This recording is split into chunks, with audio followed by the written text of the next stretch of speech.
प्रदेश में निर्मित बैराज और स्टाप डैम से लिफ्ट के माध्यम से होगी सिंचाई। एंकर मुख्यमंत्री अखंड नवधा रामायण के समापन समारोह में हुए शामिल। मुख्यमंत्री श्री भूपेश बघेल ने आज जिले के विकासखंड पथरिया के ग्राम मोतिमपुर स्थित अनुरागी धाम में आयोजित अखंड नवधा रामायण कार्यक्रम के समापन समारोह में शामिल हुए।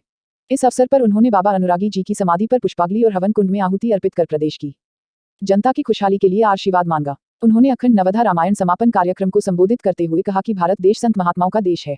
संत महात्माओं के विचारों और उपदेशों में परोपकार की भावना होती है। बाबा अनुरागी के विचारों और उपदेशों में परोपकार भावना थी। मुख्यमंत्री श्री बघेल ने कहा कि ग्राम मोतिमपुर की धरा में प्रतिवर्ष अखंड नवधा रामायण के माध्यम से बाबा अनुरागी जी को याद किया जा रहा है, जो खुशी की बात है। उन्होंने कहा कि अनुरागी बाबा की प्रेरणा से विगत वर्ष भी अनुरागी धाम आने का मौका मिला था, इस वर्ष भी आने का मौका मिला है। यह अनुकरणीय और प्रेरणादायी है। उन्होंने कहा कि अनुरागी धाम को पहले ज्यादातर लोग नहीं जानते थे, अब यह धाम पवित्र स्थल बन गया है। यहाँ दूर दूर से लोग आ रहे हैं और अनुरागी बाबा की आशीर्वाद लेकर जा रहे हैं, जो उनकी ख्याति को दर्शाता है। उन्होंने कहा कि प्रदेश में 2 वर्ष पहले महानदी और शिवनाथ नदी जैसी बड़ी नदियों पर बैराज और स्टाप डैम का निर्माण किया गया है, लेकिन बैराज और स्टाप डैम का सदुपयोग नहीं हो पा रहा है। अब बैराज और स्टाप डैम के माध्यम से इनके समीप के किसानों को सिंचाई सुविधा को उपलब्ध कराने की रणनीति बनाई गई है। उन्होंने कहा कि रणनीति के तहत निर्मित बैराज और स्टाप डैम से लिफ्ट के माध्यम से किसानों की खेतों तक पानी पहुंचाई जाएगी। इस हेतु उन्होंने बैराज और स्टाप डैम के किनारे विद्युत की व्यवस्था करने की बात कही है। इसके पूर्व श्री बघेल ने वृंदावन से पहुंचे महात्मा श्री पुरुषोत्तम और दल्हापोटी से पहुंचे महात्मा राधेश्याम का माला पहनाकर आत्मीय स्वागत किया। मुख्यमंत्री बघेल कार्यक्रम के आयोजक के श्रीवास्तव, उनके परिवारों और बाबा जी के अनुयायियों को धन्यवाद दिया। छत्तीसगढ़ विधानसभा में नेता प्रतिपक्ष धर्मलाल कौशिक ने कार्यक्रम को संबोधित करते हुए कहा कि संत महात्मा अपने लिए नहीं बल्कि विश्व कल्याण के लिए तपस्या करते हैं।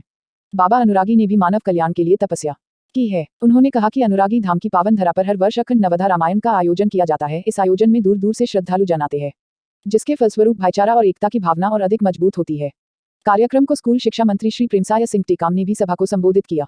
उन्होंने कहा कि यह सौभाग्य की बात है कि ऐसे पवित्र स्थल पर उपस्थित होने का मौका मिला है। उन्होंने कहा कि अनुरागी बाबा ने जन कल्याण के लिए काम किया है। उन्होंने कहा कि रामचरितमानस में सभी उत्थान और कल्याण की बात कही गई है। उन्होंने अखंड नवधा रामायण के आयोजन के लिए आयोजकों को अपनी बधाई और शुभकामनाएं दी। वन मंत्री मोहम्मद अकबर ने भी संबोधित करते हुए कहा कि हम सब बाबा अनुरागी धाम में बाबा अनुरागी को पुष्पांजलि अर्पित करने के लिए एकत्रित हुए हैं। बाबा अनुरागी में सभी धर्मों और सभी ग्रंथों की जानकारी रखते थे।